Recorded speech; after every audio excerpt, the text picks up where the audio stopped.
Welcome to Tips from Trestle. This podcast is dedicated to discussing the senior living industry with a unique focus on food, hospitality, and leadership. I'm your host, Aaron Fish. As a 25-year veteran of the hospitality industry, I've focused my work on creating exceptional experiences for the customers we serve. My goal for this podcast? Educate, inform, and inspire leaders in senior living to bring food and hospitality to the front of mind in our industry. Let's bring the innovative and passionate spirit of hospitality to everything that we do for the residents, families, guests, and employees we serve each and every day. So what are we waiting for?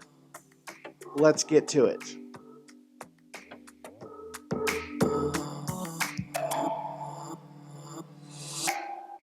Today on Tips from Trestle, my guest is Jonathan Pinsker. Jonathan's the Regional Director of Culinary and Nutritional Services at Axe Retirement Life Communities and is based in Florida. He is a graduate of Johnson & Wales with an AOS in Culinary Arts and a BOS in Food Service Management. He has worked with some of the largest contract management companies at such global giants as Office Depot, Carnival Cruise Lines, and American Express.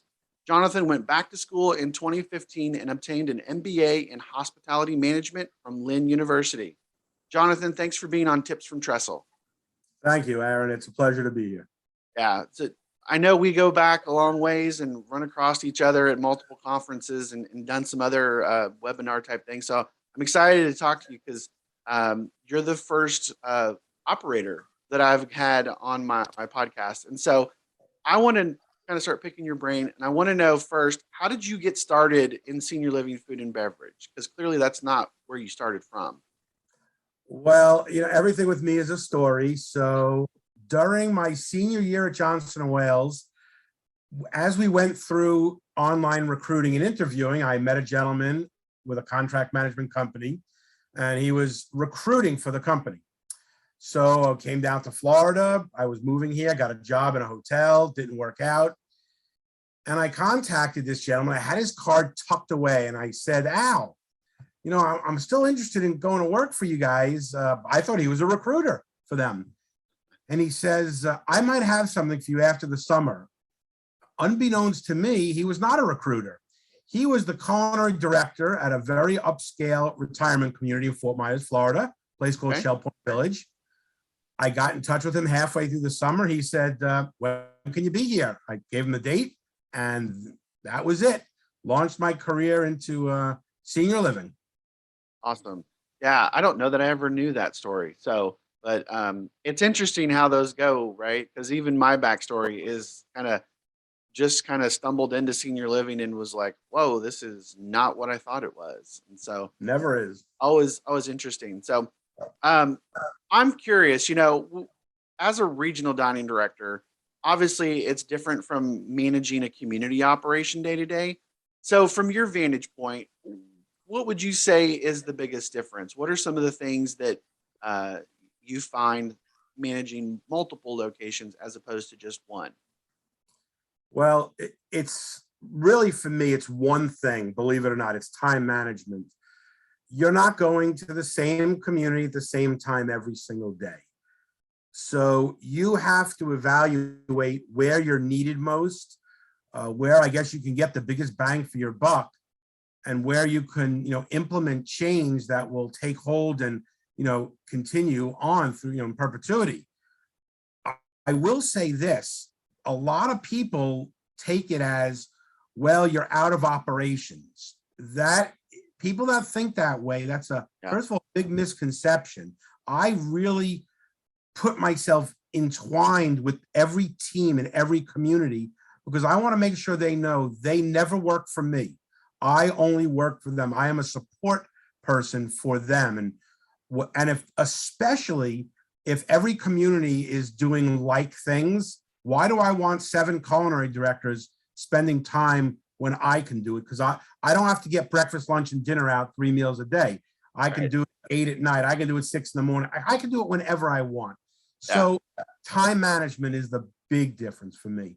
Yeah. And and one thing you mentioned in there that I wanted to emphasize too is I think there's a big difference in the who you work with in the community too. You know, you mentioned working with the full team. And I think when you're, in a community, you're doing, you work with the marketing director here and you've listened to the executive director because they're the boss. But when you go in as a regional, you're really driving home with all of those department heads what they need to be doing, their involvement, how they can help make things better and bring all of it together. You have to have a full awareness, which I think is so Definitely. important. So I'm glad you mentioned that. So, so, we've talked philosophy a little bit in the past about this. So I want to, kind of deep dive a little bit. What, from your vantage point, what's your philosophy behind how you get a well-rounded food and beverage program in senior living? Well, Aaron, you've been doing it as long as I have.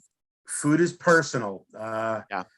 sometimes painfully personal. I can line up 10 residents, feed them the identical food and get 10 different opinions from Yep. great or wow, how can you serve this? It's the worst thing I ever tasted. So, you know, our managers, they didn't major in communications. It all starts with the method of communication. That can be to me, from me to them to me. You mentioned to the executive director, but of course, the most important level of communication is to the residents. And it's a different method. I don't even call it communication. I call it mass marketing, Yeah. because you can't, common answer, I'll ask, how did you communicate it? Well, I put a sign up at the entrance of the restaurant. That's wonderful. Yes. What about 50 that go to the bistro? What about the ones that never come to the dining room? What about the ones that eat in their room or in their apartment? So it starts, philosophy has to be communicated. Now, Yeah. for me, the next biggest thing is choice. There's always a kind of a pull and tug with, it's my home, it's a restaurant. And Yeah. residents are exceedingly good when they want it to be their home, it's their home. When they want it to be gourmet restaurant, which I have a little bit of an issue with, it's gourmet restaurant. So Right. you have to figure the balance, how to give them a little bit of both. So I view it as, we're going to give you food like a restaurant. You're going to get treated like it's your home. We know you. We're part of your family. You're part of our family. And, the old adage is, it's hard to get mad at a friend. Someone who's not your friend, who you're not forming a bond and a relationship with. It's a strong philosophy, and it's not always easy because they take it personal. You can take it personal, but in the long run, it will lead to a more successful operation. Yeah. I agree with what you're saying. I always found it beneficial to approach it as, I'm running a restaurant.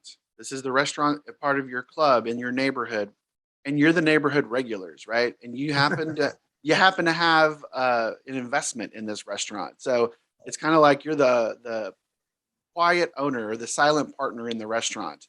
And so we're going to do service like a restaurant, but I get it. You expect certain things to be done and certain things on the menu. So we're going to figure out how to put it there for you. So Sure. absolutely.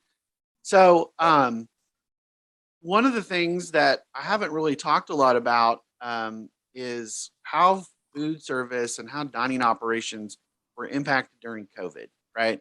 I feel like we're getting out of that. We did a webinar a couple years back, right in the height of it, where we talked about what we were dealing with COVID. But it's more, for the question I want to ask you is a little bit more of a kind of looking back. I feel like, hopefully, knock on wood, it's in the rearview mirror for the most part.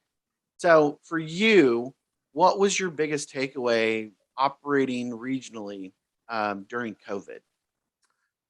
Well, the good part, and unfortunately, there was no one part of COVID. That's a very key thing to understand. When COVID first happened, it was the easiest thing in the world, to be real honest with you. Nobody came to the restaurants. We cooked like we always do. I mean, obviously, there was no more cook to order, still batch cooking as close to order as we could, but we were boxing stuff up and delivering it to the rooms. The servers, instead of serving in a dining room, they were bringing it up to the resident room, put it on the door handle, knock, and walk away. So that was one portion of COVID. Now, when restrictions started to ease up, what we found out is you better have a very strong and descriptive plan in place. because there were government regulations. There were regulations that we put in for policy and procedures, like maximum occupancy, 25%. So we're thinking if residents want to come down to eat, if they have that comfort level, well, 25% in some places, that's only 25, 30 people. Yeah. How do we get them the heck out of the dining room? Well, we told them you cannot eat your dessert in the dining room. And, why? And we explained it to them. We tried to do it in advance, but it doesn't always work. And we said, well, we want your fellow residents the opportunity. They can't come in until you leave. So, when it went from 25 to 50, just more and more protocols came out, whether it was from the government or from our company and at the corporate level. But you had to communicate all those to the residents, and they were getting inundated with, letters, emails. And then we figured out we need to do better. Videos started to come out. We were making videos. It made them happy to see. Yeah, you know what? I said earlier, there has to be a relationship. So our chefs would be on there. They would do maybe some video cooking demos. Our servers, we miss you. They treat the residents like grandparents and vice versa. So kind of a level of engagement, but video-wise, it just made them happy. Writing on the bags, we miss you. Can't wait to see. Small things. But remember, we're going through the steps. It's the stages. So now, fast forward, you can open up. Oh, that's where it became painful, because we were open, but residents did not have a comfort level for justified reasons. Yeah. We have COVID, we have problems. Yeah. If I get it, I may get sick, but I'm probably going to make it when you're 90. So just think of it like this. Now we're maybe feeding 80 people in the dining room, 50 in the bistro, and we're delivering another 200 still. That's when it became tricky at that stage. So it wasn't easy. Now let's fast forward to now. We're happier. We're getting through it. Well, then another variant comes out. Yeah. Labor market has changed. We're not competing with other food service venues. So if I have a cook who, didn't go to culinary school and this isn't his career, he's been doing it. But if he can go to Amazon or she can go to Amazon and make $3 more an hour, they're not concerned with moving up through the food service ranks. They're going to take the money on. Yeah. Something we've never, ever even thought about that we were going to have to compete with. So that got painful. And, fast forward a little more to now. Well, are we through it? Well, no, we can't be through it because I can't get staff still. Right. But the level of resident expectation is we're getting through it. What do you mean? So, yeah, I think it goes back to what you started with when you were talking about communication, because if you're not, I put a post out on LinkedIn just today talking about, we're still dealing with supply chain issues and people are still struggling with all that.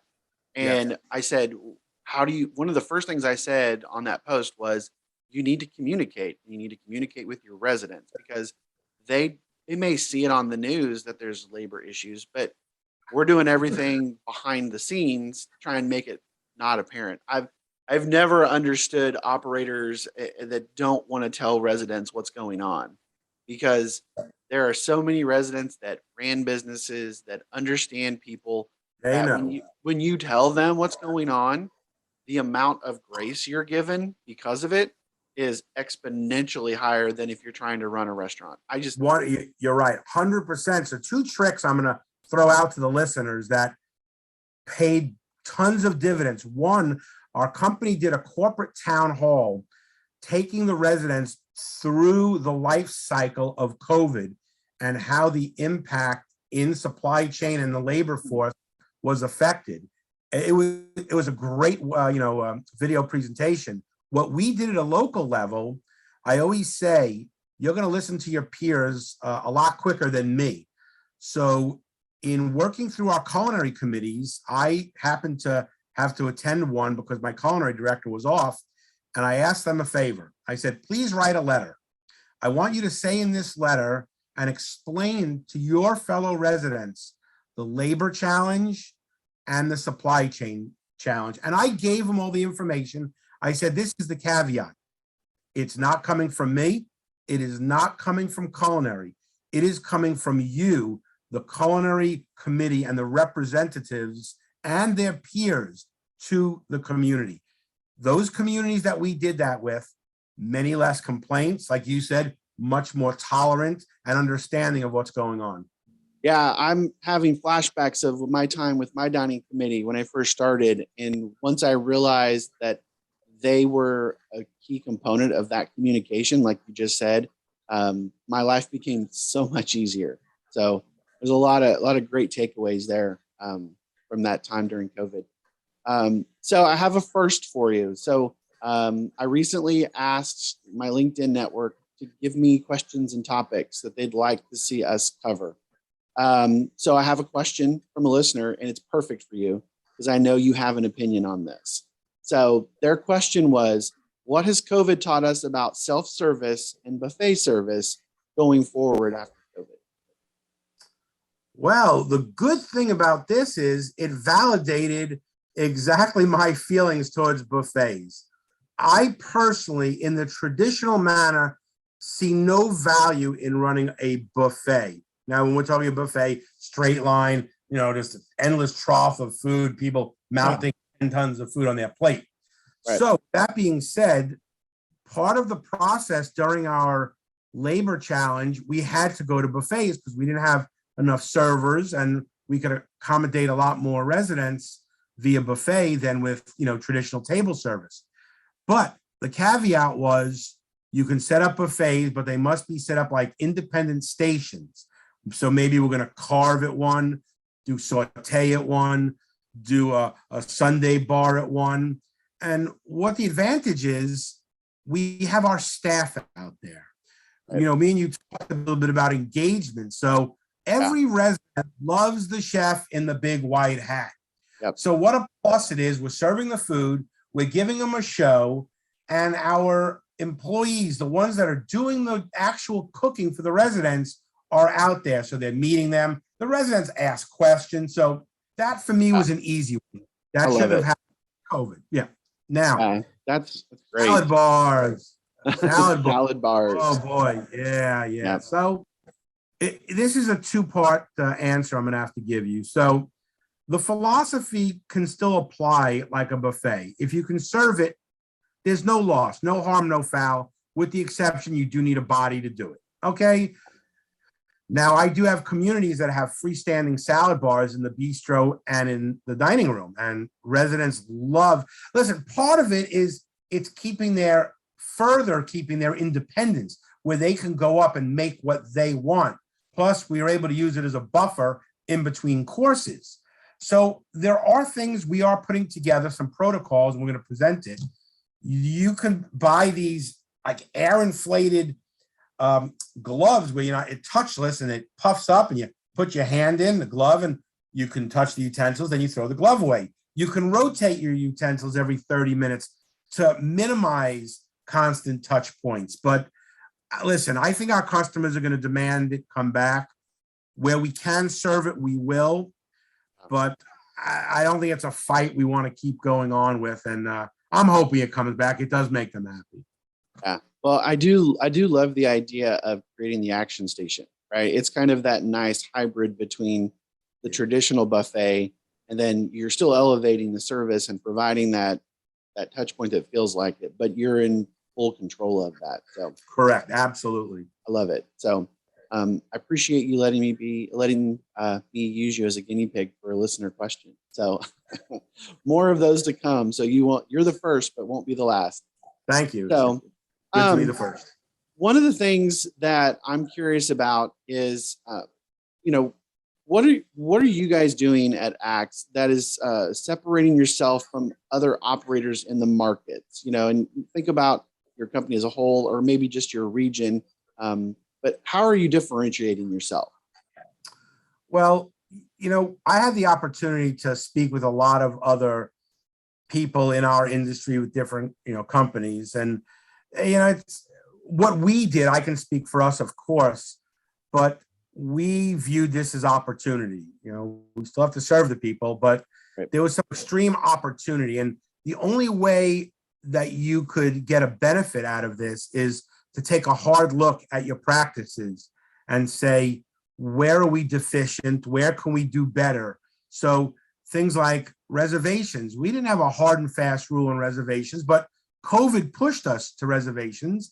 Now that's never going away. We're automating it, and it's leading us to deliver a better quality of service because less people are rushing the dining room. We're able to teach and train our cooks to cook more cook to order, more a la minute cooking like any other restaurant would do. And so we're elevating our service level, we're elevating our quality. Technology, same thing. We had a lot of opportunity to advance our technology, POS systems, like I said, reservation systems. So the hard part is you have to acknowledge that you might be deficient in areas, or even if you're good at certain things, this is the time to elevate it. So that's what we did. And I'm sure a lot of other companies did the same thing. No, I think what you guys did was smart, right? It was a perfect opportunity to kind of just step back and say, what are we doing? What could we improve upon? What have we known in the past we need to, and take this opportunity? Definitely. And it probably has separated you from some operators just because of your fine tuning what you're really good at, and you're even better at it now. So that's it.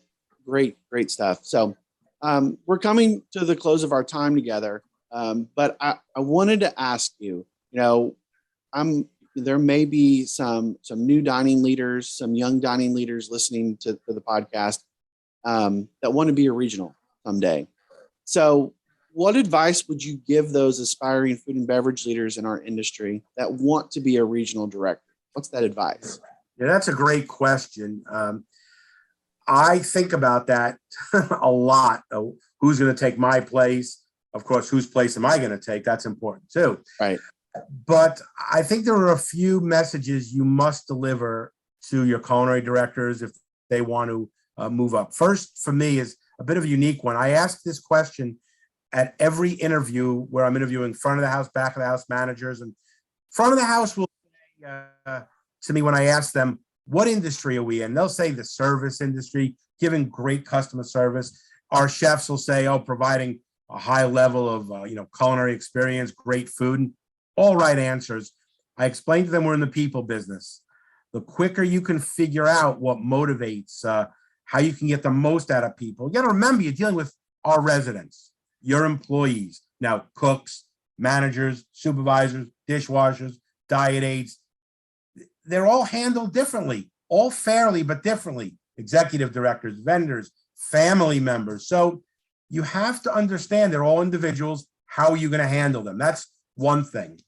Another thing that really is a hot button for me, when you get out of daily operations, which, listen, I'm heavily involved, but the reality is I do get to go home and I may not be back there for a week, a month. It's the reality of it. Yeah.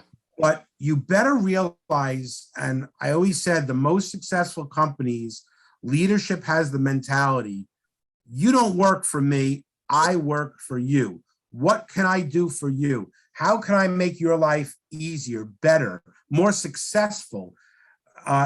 Listen, leadership hands down the direction, but are you asking the question, where is going to be the pain in this decision that was made, and how can we help you get through that pain? Because listen, change for some people, good or bad, is painful.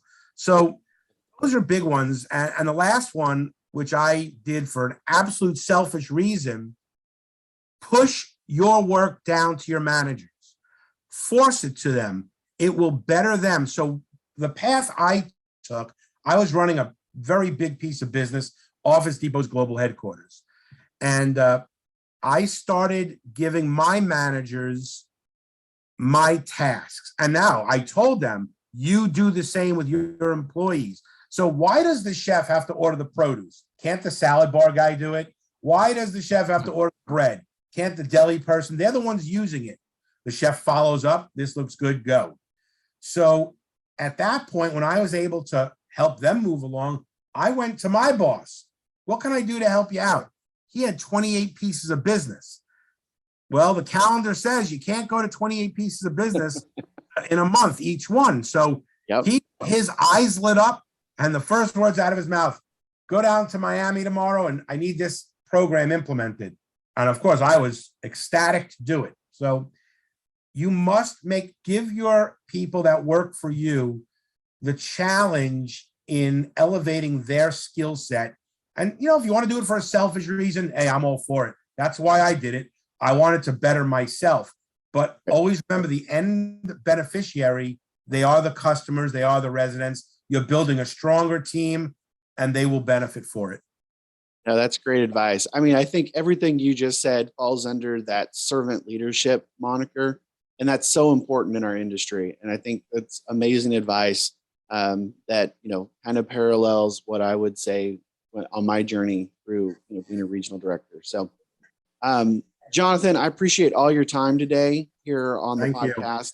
How can people get in touch with you to pick your brain or learn more about what you do and how you might be able to help them? Sure. You know, I've told a lot of people in this industry, and I've met a lot that really, truly did need help. And when you get to a certain level, I don't know, I'm getting closer to retirement. I think there's an obligation to help each other out. I really do, because we're dealing with a very unique clientele, people that, you know, right now, the greatest generation that fought in, you know, World War II. And, you know, we're all looking to help and make life better. So my services are always available. I even told people, you get me there and I'll work for you for free. I'll take vacation. So I'm going to give my email address, and I know I'm going to do something a little unconventional. So my email is jpinsker, that's PINSKER @actslife.org. I have it on my phone. I'll reply immediately. I'm not the most techie kind of guy. I love talking on the phone. Give me a call, 954-825-6488. I would love to speak to anybody if they need help. That's awesome. So, no, I appreciate it. And so be careful. I may put you to work. That's all right. So, Jonathan, I appreciate your time so much, and you know, great stuff here for those aspiring regional directors. And so, thanks for joining me today on Tips from Trestle. Thank you, Aaron. So there you have it, another one in the books. Thanks again, everybody, for listening. You can follow or direct message me on LinkedIn, where I'm always commenting and posting about food, hospitality, and leadership for the senior living industry. Or give me a follow on Twitter @AHFish or Instagram @AaronHFish. And check out my company, Trestle Hospitality Concepts, at www.trestlehospitalityconcepts.com. I'm your host, Aaron Fish, and this has been another episode of Tips from Trestle.